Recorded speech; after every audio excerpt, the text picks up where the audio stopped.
Bonsoir, je suis ravi de vous retrouver pour une nouvelle émission Le Micro du Soir. Aujourd'hui, j'accueille Loïc Mellet, attaché culturel de l'Institut français de Roumanie depuis septembre 2021. Avant cela, Loïc Mellet a notamment travaillé pour le ministère français de la Culture en tant que chargé de coopération internationale. Fin connaisseur de la création musicale française contemporaine, des musiques du monde et du jazz, il a aussi travaillé au Mali, en Afrique de l'Ouest, pour l'Institut français de Bamako. Loïc Mellet, bonsoir. Bonsoir. Merci d'être avec nous au micro du soir. Alors, l'actualité de l'Institut français de Roumanie, enfin, il y en a plusieurs actualités, mais l'actualité, vous me direz si je me trompe, mais c'est bien le centenaire qui continue de vous occuper. Comment l'avez-vous vécu, ce centenaire? Qu'est-ce qui vous a marqué ces dernières semaines ? Alors avant tout, le centenaire pour nous, ça a été des événements un peu festifs qui se sont déroulés à Bucarest et dans différentes villes en Roumanie. Pour nous, à Bucarest, ça a été sur une quinzaine de jours, pas mal d'événements dans différents lieux. L'idée étant de montrer que l'Institut français de Roumanie était un espace, un programme de coopération, des dispositifs de coopération avec beaucoup de structures différentes. Donc c'est vrai qu'on a eu ce gros concert à l'Athénée roumain, on a eu une exposition sur le design français contemporain dans le cadre de la Romanian Design Week, on a eu une présence dans différents festivals majeurs, on était aussi présent avec le RAD, la Rad Art Fair sur la question de l'art contemporain, on a eu des tournées artistiques un petit peu exceptionnelles, donc c'était beaucoup de choses en fait différentes qu'on a essayé de mettre ensemble pour, on a eu aussi un week-end, je l'oubliais, un week-end de cinéma patrimonial à Popesco, pour fêter en réalité en même temps les 100 ans de la naissance d'Elvira Popesco et puis donc le centenaire également. Donc on a eu plein de choses. C'est quoi le cinéma patrimonial ? Qu'est-ce que vous voulez dire par là ? Des films des années 20. D'accord. Donc des années 1922-1923. On a eu plusieurs ciné-concerts, certains peut-être ont pu venir voir, c'est-à-dire avec, comme on le faisait à l'époque du cinéma muet, d'avoir en fait un musicien qui jouait en direct sur les films qui étaient projetés. Donc il n'y avait pas de bande-son, il y avait un musicien qui... Elvira Popesco. Absolument, on a fait ça là pendant justement au moment des centenaires. Donc c'était un petit peu ça les grands événements. Là c'est vrai que ça se ralentit un petit peu, il y aura plus trop de grands événements, on continuera à en avoir, mais il y aura plutôt de grands événements. En tout cas, ce qu'on a voulu dire avec le centenaire, bon évidemment, il s'agit de se rappeler de ces 100 ans, mais en fait, il s'agit aussi de se projeter dans le futur. Moi, j'avais une petite citation que je trouvais très bien. Donc, comme j'ai vécu au Mali, je voulais citer une ancienne ministre de la Culture du Mali qui s'appelle Aminata Traoré, qui avait écrit un livre qui s'appelait Le viol de l'imaginaire. Et en fait, elle avait une phrase qui était très bien. Elle dit notamment, si le passé a quelque chose à nous dire, il ne doit rien nous imposer. Et donc effectivement, je trouve que ça doit s'appliquer un petit peu au centenaire, c'est-à-dire évidemment on a une histoire, il ne s'agit pas de l'oublier, de l'ignorer, de faire comme si elle n'existait pas, mais on doit aussi ne pas s'empêcher de faire des choses, y compris innovantes, y compris... De la mettre en perspective. Absolument. Ouais. Et donc c'est ça qu'on a voulu faire, c'est des nouvelles choses, et c'est ça qu'on veut faire maintenant, des nouveaux thèmes, des nouveaux projets de coopération, ne pas rester sur des choses qui se sont faites avant. Au-delà du centenaire, est-ce que vous pourriez nous révéler un petit peu le programme de l'Institut jusqu'à la fin de l'année et plus précisément votre touche personnelle par rapport à ces événements, par rapport à la vie de l'Institut, cette touche personnelle, comment vous la décririez ? Alors bon, à l'Institut, donc là pour l'instant on est effectivement sur la fin d'une saison, l'été c'est assez calme, on prépare en fait, puis après on recommencera en septembre. Donc on a des choses qui sont finalement assez habituelles pour les auditeurs de RFI, on a évidemment beaucoup de cinéma, on accueille des festivals de cinéma, les films de Cannes, Animest, etc. à Popesco, et donc ça c'est des choses qui sont comme tout le temps, on va dire. Dans les événements un petit peu particuliers, et après je parlerai de ce que moi j'amène, mais en particulier, c'est vrai qu'on aura, a priori, on devrait pouvoir avoir un événement un peu exceptionnel qui serait l'annonce de la 3e sélection du prix Goncourt de France qui se fera en Roumanie mi-octobre. La sélection officielle du Goncourt qui permet d'arriver au lauréat en général se fait en 3 parties. Il y a d'abord la grande sélection, la moyenne sélection, puis la dernière sélection où il n'y a plus que 4 candidats. Et donc cette dernière sélection, 3e sélection, devrait se faire en octobre à Bucarest. Donc là vous parlez pas le Goncourt des lycées. Non, le prix Goncourt officiel de l'Académie Goncourt de France. Donc ça c'est un événement un peu exceptionnel qui va se passer. Ça s'est produit auparavant pas en Roumanie. Pas en Roumanie. Non, ça a eu lieu déjà dans d'autres pays, en Pologne, en Serbie, mais ça se passera donc à Bucarest, avec donc les 11 jurés de l'Académie Goncourt qui vont venir passer 2 jours, 3 jours à Bucarest en train de se construire. Donc ça c'est on va dire c'est en construction, mais on est bien orienté. On a un élément qu'il faut quand même citer, qui est, je pense, un élément justement dans cette logique de nouveaux espaces de coopération. On crée un festival autour de la création sonore à Constanța, au bord de la mer Noire. Pourquoi Constanța ? Parce que Constanța est jumelé avec Brest et que Brest accueille un festival qui s'appelle Longueur d'onde, qui est le festival référence sur la création musicale, sur le podcast, sur tout ce qui est création radiophonique. Et donc ça, ce sera en septembre, à la fin septembre, un événement un peu important. Donc c'est pas que musical. Non, pas du tout. C'est radiophonique. Et c'est en lien avec Brest Absolument. On est sur un co-commissariat avec les gens de Brest. Donc c'est dans la logique de jumelage entre les deux villes. Ça, c'est quand, ça ? Ce sera fin septembre, entre le 19 et 22 septembre. Okay. Donc typiquement c'est un nouveau champ sur lequel on intervient et qui devrait intéresser quand même pas mal. Et ce sera où exactement à Constanța ? Il y aura différents endroits, donc il y a la bibliothèque du Judette qui devrait accueillir des choses aussi également dans certains espaces, dans certains cafés qui sont basés sur la plage. On aura différents endroits comme ça, donc c'est en train de se, à nouveau ça avance aussi, mais les choses se construisent, mais ça aura lieu. On devrait alors il y a un élément aussi qui sera pas à voir, mais qui sera à voir en ligne, moi que je recommande. Donc on aura, ça c'est dans le cadre du centenaire aussi, il y aura un clip musical d'un jeunes groupes de musique, justement La Petite Touche Personnelle, qui a été tourné dans les salines de Tourda, qu'on a soutenu, les grandes salines au sud de Cluj. Donc le clip d'un groupe qui est en train de monter assez fort en France sortira mi-septembre. C'est un groupe français, un groupe français qui s'appelle Walter Astral. Okay. Et qui sera, donc son clip s'appelle C'était Ski.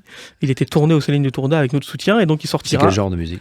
C'est de la musique électronique, on va dire. Donc je pense que ça peut plaire. D'ailleurs, ils ont joué aux Fêtes de Cluj, là en juin. Quand ils sont venus pour tourner, ils ont aussi joué aux Fêtes de Cluj. Et ça avait eu pas mal de succès. Électro, jazz ? Non, plutôt électro avec du banjo. Ah, d'accord. Électro-banjo. Bon, ouais. Donc, ça, c'est un élément comme ça.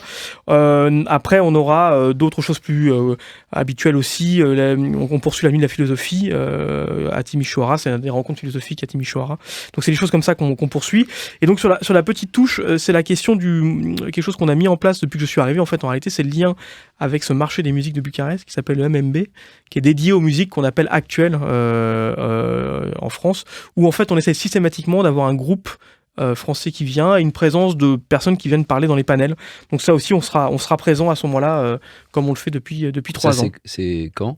C'est au début septembre. D'accord. Du 3 au 5 septembre, à l'hôtel Caro pour les panels et à Sala Expirat pour les concerts. Et donc ça nous permet de rendre visible cette création artistique musicale contemporaine avec eux. Voilà. On va rester un petit peu dans la musique. Comme je le disais en introduction, vous êtes un fin connaisseur des musiques du monde. J'aimerais avoir votre opinion sur, si on peut avoir une opinion là-dessus, je ne sais pas, la musique folklorique roumaine, les fameux lautar. Alors, c'est vrai évidemment, on connaît bien dans les milieux intellectuels en France la musique classique, la musique écrite, Enesco, Lipati, et je pense que les Roumains aiment bien penser que c'est ce qu'on connaît le plus en France comme musicien. Or, en fait, c'est pas complètement vrai. Les musiques qu'on connaît le mieux en France, c'est les musiques de fanfare roumaines, en l'occurrence, et donc les lautars. Alors, pas les lautars de village, de tradition, mais typiquement, il y a des groupes qui sont extrêmement connus en France, comme le Taraf de Hajduk, comme la fanfare Ciorcarlia, comme le Malarai Banda. C'est des groupes qui ont beaucoup tourné depuis une vingtaine d'années, en fait, en réalité, en France, et qui sont donc très connus, que les gens écoutent dans les festivals, à la radio, etc. Et de manière générale, moi je dirais qu'il y a une fascination assez française pour les musiques non écrites, les musiques qui connectent en fait un apprentissage plutôt informel au sein de fanfares ou au sein de familles, avec une connexion un peu contemporaine. C'est quelque chose qu'on a beaucoup de fascination pour ce type de musique. Donc c'est des musiques qui intéressent beaucoup, en général, qui ont une place importante. En réalité, aujourd'hui, c'est plus facile pour une fanfare roumaine de trouver des dates de diffusion en France, dans les festivals, etc., que pour un groupe de pop roumaine, par exemple. Il y a beaucoup plus de facilité parce que, en fait, en réalité, le public est plutôt habitué à ça et donc n'a pas de surprise, en réalité, dans ce type d'esthétique. Donc, oui, alors, globalement, cette fascination française pour les musiques non écrites, et globalement, c'est vrai qu'en France, on aime bien, dans les auditeurs de musique, tout ce qui est créolisation. C'est-à-dire les rencontres, c'est très éculé, mais tradition, modernité. C'est-à-dire des choses qui viennent mélanger une tradition très ancrée et en même temps une connexion avec la modernité, en mettant des pédales d'effet, en mettant de l'électronique, des choses comme ça. Comment vous l'expliquez, ça, cet amour pour ce genre de musique ? C'est une bonne question. Je pense que c'est des choses qui sont construites petit à petit. C'est-à-dire qu'il y a un secteur qui s'est construit autour de ça. C'est vrai que dans les années 80, il y a eu beaucoup de moments, à un moment donné, l'émergence de ce qu'on appelait la world, en fait, musique, en réalité, avec des grands labels qui se sont mis en route. On se rappelle, en France, Peter Gabriel, par exemple, qui a lancé des labels comme ça, qui a fait découvrir les musiques africaines, notamment. C'est vrai qu'il y a eu, France Gall, il y a pas mal de grands musiciens, de musiciens très connus dans la musique de variété, en réalité, qui ont fait cette ouverture en réalité vers d'autres esthétiques. Johnny Clegg, Babacar, tout ça, ces groupes ces musiques sont connues. Et en fait, les choses se sont petit à petit constituées. Et en fait, c'est vrai qu'on a tout un réseau de programmateurs de musique, Radio Nova à la radio, de programmateurs de festivals, RFI aussi qui a fait ce travail, bien sûr. Et puis un public qui s'est construit progressivement, des labels de CD, de musique qui ont aussi produit beaucoup. Et en fait, c'est vrai qu'on se retrouve aujourd'hui, après 30 ou 40 ans, avec des festivals qui sont construits, avec des labels de musique qui produisent régulièrement, avec des auditeurs qui sont attentifs, avec un public qui se déplace. Et donc un intérêt pour toutes ces musiques. Dans les années 2000, moi quand j'étais étudiant, il y avait ce magazine qui s'appelait Mondomix, qui était un magazine que tout le monde lisait, en fait. Il n'existe plus maintenant, mais que tout le monde lisait, et qui en fait a structuré beaucoup en fait dans les questions d'écoute. Et donc ça c'est quelque chose, on a cette fascination pour les musiques du Brésil, pour les musiques d'Afrique de l'Ouest, pour les musiques effectivement d'Europe de l'Est, pour les musiques de Turquie, pour les musiques d'Italie, d'Espagne, tout ce qui est musique en fait qui viennent de ces mondes proches et lointains. Il y a quand même un fort intérêt et une forte curiosité, mais qui s'est construite au cours du temps, je pense. Alors que,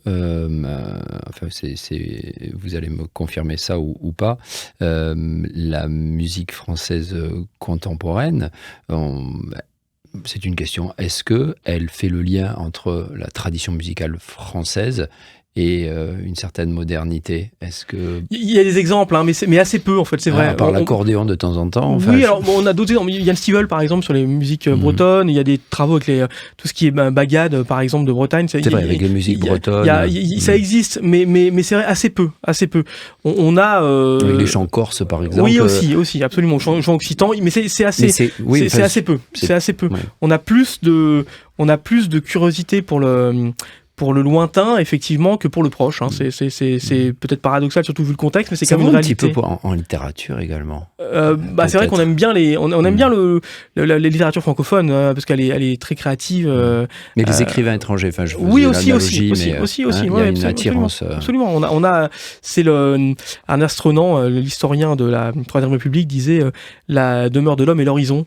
Donc effectivement, on a cette fascination pour encore une fois, dans le contexte, c'est peut-être un peu paradoxal, mais en tout cas, dans les gens qui s'intéressent aux questions culturelles, il y a cette fascination, cet intérêt pour les expressions culturelles qui viennent de loin, des mondes lointains. Ce qui est paradoxal, parce qu'on peut, alors je généralise, mais on peut, nous les Français, être parfois accusés d'être trop patriotes, alors qu'il y a cette ouverture, en tout cas, de champ culturel. En réalité, moi, je pense, c'est vrai qu'on est sans doute très patriote, et puis je redis, il y a un contexte politique qui est un peu compliqué, mais en fait, je pense qu'on est un des pays aujourd'hui qui est le plus ouvert à la diversité musicale et culturelle au monde, en fait. En réalité, on a une ouverture, la possibilité, même dans une ville de taille moyenne, vous allez, je sais pas, vous allez à Narbonne, vous allez à Toulouse, par exemple. Toulouse est une ville d'une richesse créative, d'une diversité culturelle extraordinaire, avec des gens qui viennent d'Amérique du Sud, des gens qui viennent d'Afrique, des gens qui viennent du Maghreb, des gens qui viennent de tous les pays et qui s'expriment musicalement et qui vont réussir à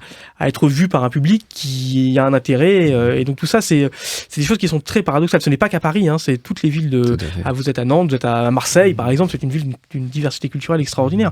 Donc en réalité, on est un des pays, mais ça, il y a des études sociologiques qui le disent.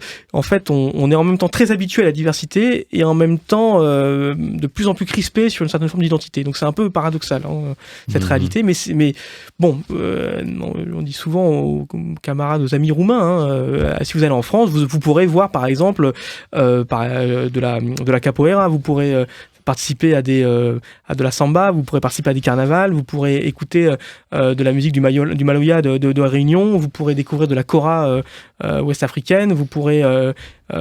tout ça est vrai en réalité. Qu'est-ce que vous pensez des Manélés ? Alors, les Manélés, je sais que c'est un sujet très compliqué en Roumanie, ça génère pas mal de crispations. Moi c'est pas complètement la musique, mais moi j'en écoute. J'ai évidemment plus de distanciation qu'un Roumain sur le sujet. Mais moi, je trouve déjà que d'un point de vue musical, c'est pas inintéressant. L'ajout du vorodeur sur les voix, par exemple, c'est des choses qu'on voit dans d'autres endroits. C'est une forme de nouvelle pop, en fait, en réalité, qui permet quand même d'apporter un peu de créativité. C'est assez... Musicalement, purement, en laissant peut-être un peu de côté les connotations diverses, mais musicalement, c'est intéressant. Musicalement, je trouve ça extrêmement intéressant. Moi, je trouve que ça s'écoute très bien, ça se danse. C'est vraiment des musiques qui sont tout à fait intéressantes, qui apportent justement en tant que Français un rythme, des modulations intéressantes, une transformation. Enfin, c'est quelque chose qui s'écoute, je trouve, très bien. Après, c'est vrai que bon, évidemment, ce qu'on critique dans les Manélés, c'est les thèmes qui sont évidemment un peu vulgaires, qui sont très vulgaires d'ailleurs en réalité. Mais moi, je pense qu'il ne faut pas forcément prendre le Manélé, ces thèmes-là, de manière au premier degré. Si on écoute, on écoute beaucoup, tout le monde dans le monde entier écoute Eminem. Eminem, ces thèmes sont quand même vulgaires, brutaux. Je crois pas qu'il faut les prendre au premier degré. En réalité, pour moi, c'est je veux dire, personne ne va à Saint-Tropez avec sa maîtresse et sa femme dépenser des milliards. Ça n'existe pas, en fait. C'est du fantasme. C'est pour moi une forme de catharsis, en fait, d'une certaine manière. C'est l'endroit où on peut s'exprimer, peut-être un imaginaire qui ne se réalisera pas. Donc, pour moi, faut pas le prendre. En tout cas, moi, en tant que Français, auditeur français, je ne le prends pas au premier degré. Donc, je me fais prendre par cette musique, cette syncopée un peu extrêmement rythmée, très entraînante. Je peux avoir un recul. Alors je suis un homme, donc j'entends aussi, ça change aussi le regard. Mais je trouve qu'on peut avoir une forme de distanciation amusée par rapport à cette vulgarité un peu assumée, qui pour moi est une forme d'image un peu fantasmée. Mais on pourrait, dans le rap français, il y a beaucoup de choses qui sont équivalentes, qui vont. J'invite les auditeurs à écouter DJ Arafat, par exemple. Je veux pas rentrer dans la polémique, mais Aya Nakamura. Enfin bref, on a quand même pas mal d'endroits où les choses sont soit anecdotiques, soit vulgaires, et ça fait partie un petit peu d'une forme de provocation un peu cathartique pour moi. Relisons Britannicus, puis on verra bien aussi de Néron, avec Néron, on verra bien quand même des schémas quand même très très très très très problématiques d'un point de vue social. Il vaut mieux que ça s'exprime par la musique qu'autrement, quoi. Alors, les Roumains sont plutôt amateurs de chansons françaises, notamment des années 70 à aujourd'hui. Mais à aujourd'hui, toutefois, peu connaissent les créations très récentes, mis à part peut-être ceux qui écoutent RFI Roumanie, qui diffusent pas mal de jeunes artistes français. Vous venez de nous informer que vous allez accueillir encore de jeunes artistes français, mais est-ce que vous diriez que y a tout un champ, une ouverture pour la musique française d'aujourd'hui qui pourrait être davantage connue en Roumanie? Moi, j'en suis persuadé, en fait, en réalité. C'est-à-dire, quand on regarde en fait la Roumanie aujourd'hui, un secteur musical qui se structure extrêmement vite, en réalité. On a des festivals quand même majeurs, on a des professionnels qui sont très professionnels. Moi, à chaque fois, je suis étonné. Maintenant, je ne suis plus étonné d'ailleurs, mais les gens sont vraiment très très professionnels. Et donc, en fait, effectivement, il y a un développement énorme à réaliser, puisqu'en fait, effectivement, en Roumanie, c'est des Roumains, et puis après, c'est des Anglo-Saxons, dans les festivals, dans les radios, etc. Donc, on essaie de faire cela. On sait que RFI essaie de le faire aussi. C'est pas facile. Il y a, pour des raisons, je ne vais pas redévelopper, mais qu'on connaît, une forme de fascination anglo-américaine, de la part des Roumains au niveau expression culturelle de manière générale, cinéma, musique, etc. C'est vrai que c'est quelque chose contre lequel il est difficile de lutter, mais nos amis italiens, espagnols, allemands, danois, nos amis européens en fait sont confrontés à la même difficulté, c'est-à-dire comment est-ce qu'on réussit à intéresser le public roumain à des musiques européennes. Mais le problème est vrai aussi en France, comment est-ce qu'on réussit à intéresser le public français aux musiques qui ne sont pas américaines ou anglo-américaines. On a des gens en face de nous qui sont, on a Coldplay et puis on a Walter Astral. On n'est évidemment pas au même niveau de visibilité médiatique. Donc c'est un travail un peu d'artisanat sur lequel on essaie de travailler. Il faut déjà que les professionnels de Roumanie, qui sont très dépendants, on le sait, de la vente de billets, Quand vous dites les professionnels, les salles de spectacle, les programmateurs, ouais, etc., qui sont très dépendants de la vente de billets, se disent ok, si on fait un artiste français, on va pas se prendre un four, une tôle, on va pas se retrouver avec personne dans la salle. C'est déjà une vraie difficulté. Bon, il faut qu'ils trouvent que musicalement ce soit intéressant, c'est la première question. Bon, là-dessus j'ai pas trop de doutes, mais il faut qu'ils connaissent. Donc nous, c'est notre travail d'essayer de proposer souvent à des programmateurs professionnels roumains d'aller en France sur des grands festivals, d'aller au Transmusical à Rennes, d'aller au Mama à Paris, d'aller comment dirais-je, à Marseille, à Babel XP, pour voir un peu ce qui se fait aujourd'hui. Donc, qu'ils aient l'impression qu'il y a une créativité intéressante. Et ensuite, il faut qu'ils se disent, ok, bon bah là, je fais le concert, c'est un risque parce que le public ne connaît pas, mais bon bah je vais y arriver. Et puis après, bah ça se fait donc vraiment par de l'artisanat petit à petit. Il y a clairement un champ de travail à développer. C'est ce qu'on essaye de faire avec... on sait que c'est compliqué, hein, sur ce sujet-là, on ne sait pas si on y arrivera, hein, mais enfin on essaye en tout cas. Mais en fait, en termes de public, il n'y a pas de question. Moi, je suis un peu... je ne veux pas citer André Malraux, mais il faut offrir au public ce qu'il ne sait pas qu'il va aimer. Et donc en fait, en réalité, on a l'exemple, nous, qu'on peut citer avec beaucoup d'intérêt, c'est le groupe de la Chica qu'on a invité plusieurs fois, qui est un groupe que personne ne connaît en fait en Roumanie, un petit peu plus maintenant, et en fait qui a joué la semaine dernière à Bucarest devant un public pas assez important malheureusement, mais qui a joué à Cluj pendant le TIFF, et on sait que le public a été complètement transporté, qui a joué à Rock Another World pendant Ayash, et c'est pareil, le public a été complètement transporté, donc les gens venaient voir Asaf Avidan, qui jouait après, mais en fait ils ont été surpris par quelque chose qu'ils ne s'attendaient pas à voir, et qui les a complètement embarqués. Donc c'est des choses qu'il faut qu'on travaille, encore une fois, de manière artisanale. On n'a pas il n'y a pas de grand plan structuré sur 5 ans qui permettent d'arriver à quelque chose où on sait où on va. On bricole en fait en réalité. Avec RFI pareil, on essaye d'avancer là-dessus. Et puis, mais il faut que les auditeurs soient de RFI, mais au-delà, soient convaincus de cet intérêt musical. On sent qu'il y a un public quand même pour ce genre pour des musiques qui viennent d'ailleurs et pas nécessairement anglo-saxonnes. Je pense notamment au Club Control à Bucarest, où dernièrement il y avait un guitariste malien qui est venu. Je ne sais pas si dans d'autres villes il y a des clubs de ce genre, des clubs concerts vraiment ouverts à des groupes. Alors nous on travaille avec quelques-uns. On a quelques-uns avec lesquels on travaille. À Yash, il y a le Café Acajou, qui est en fait un bar et qui fait concert, avec qui on travaille, on fait des concerts régulièrement. Il y a à Cluj, on en a plusieurs avec lesquels on travaille. Il y en a, on travaille pas, il est compliqué de les identifier, c'est plutôt les festivals en fait en réalité qui font ce travail de diffusion. Mais on n'a pas vraiment de réseau, il y a des réseaux professionnels. C'est une difficulté pour l'industrie de la musique, c'est qu'elle doit sans doute mieux se structurer et se rendre visible.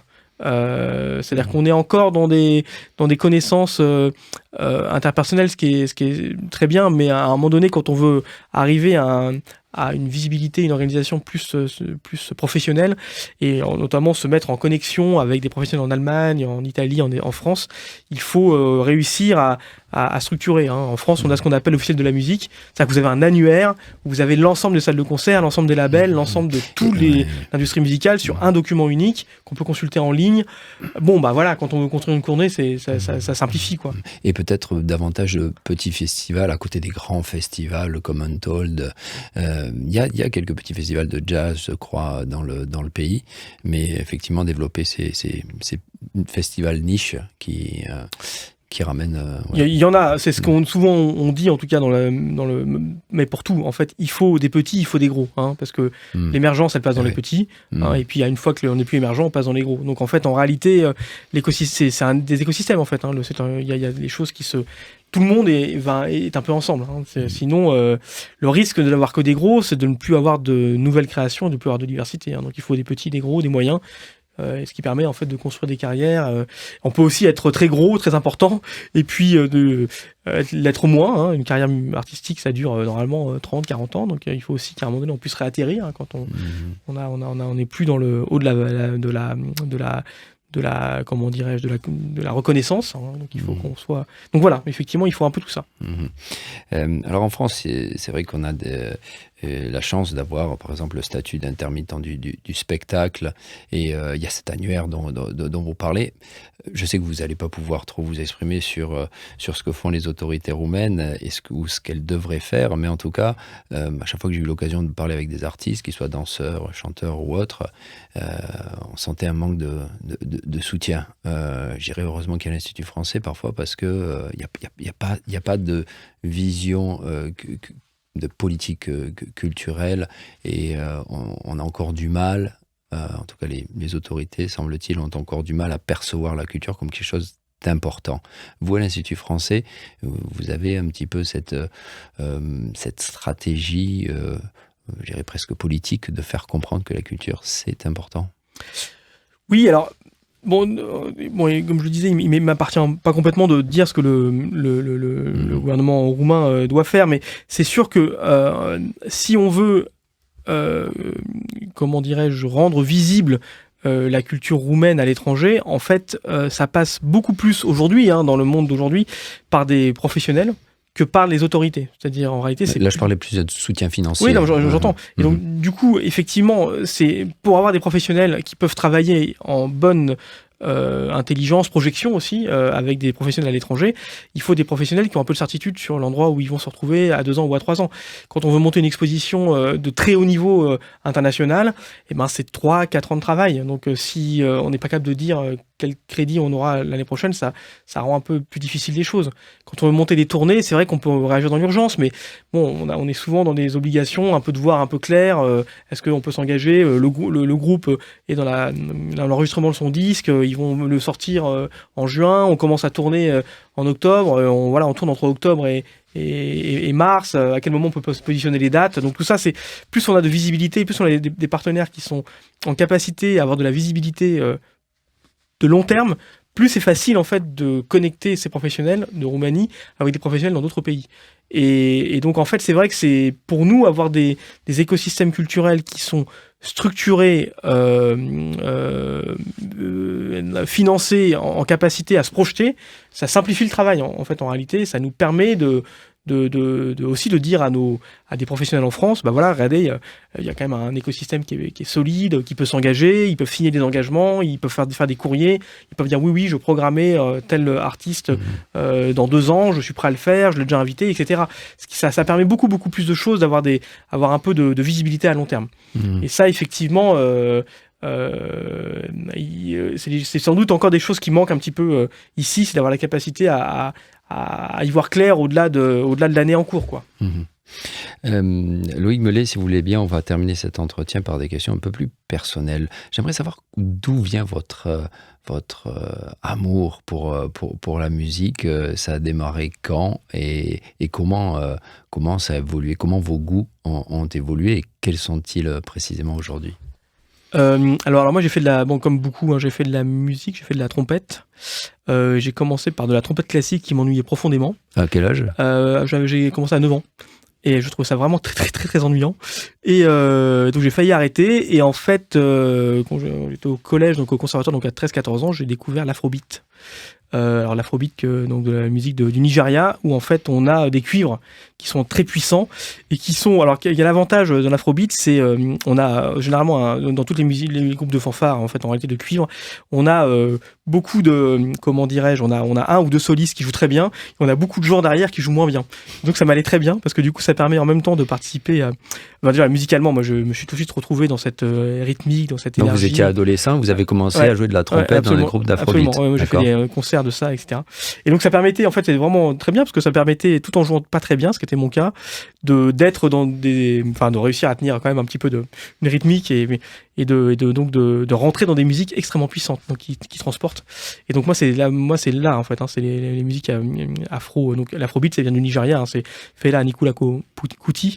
Et donc moi j'ai commencé à avoir un intérêt et après j'ai jamais complètement décroché de ces musiques en fait, en réalité, de ces musiques qui sont l'afrobeat. Vous avez continué à jouer de la trompette? J'ai arrêté il y a bien longtemps maintenant. Mais elle est avec vous toujours? Je l'ai plus, non, parce que c'est un instrument mais comme tous les instruments de musique, qui est extrêmement frustrant, qui fait mal en fait en réalité. Puis il faut muscler au niveau des muscles de la bouche. Exactement. Donc j'ai arrêté parce que j'ai passé un été à ne pas jouer et en fait, à la fin de l'été, je ne pouvais plus jouer. Plus sortir d'un seul son. C'était très très frustrant. Donc j'ai arrêté, mais effectivement, j'ai conservé cet intérêt pour cette rythmique, ces musiques un peu circulaires, etc., dans lesquelles moi je me retrouve complètement. Puis après, moi j'ai vécu au Mali, hein, donc bon. Ouais. Voilà. Et aujourd'hui, comment vous écoutez la musique? Vous êtes sur Spotify ou vous achetez des 33 tours, enfin des vinyles plutôt? Alors, j'écoute Deezer. Pardon, plus que Spotify. Oui. Pardon, oui. Et non, moi alors je fais partie des. J'ai vraiment une pratique. J'ai l'impression d'être un vrai boomer quand je dis ça, mais moi je lis la presse spécialisée encore. Donc je fais confiance j'écoute la radio quand on me donne des conseils d'écoute, et puis je vais à des concerts en fait beaucoup. C'est comme ça. Donc concerts, lecture de la presse, je me renseigne à l'ancienne, quoi, à l'ancienne. J'achète plus beaucoup de disques, j'en ai acheté beaucoup.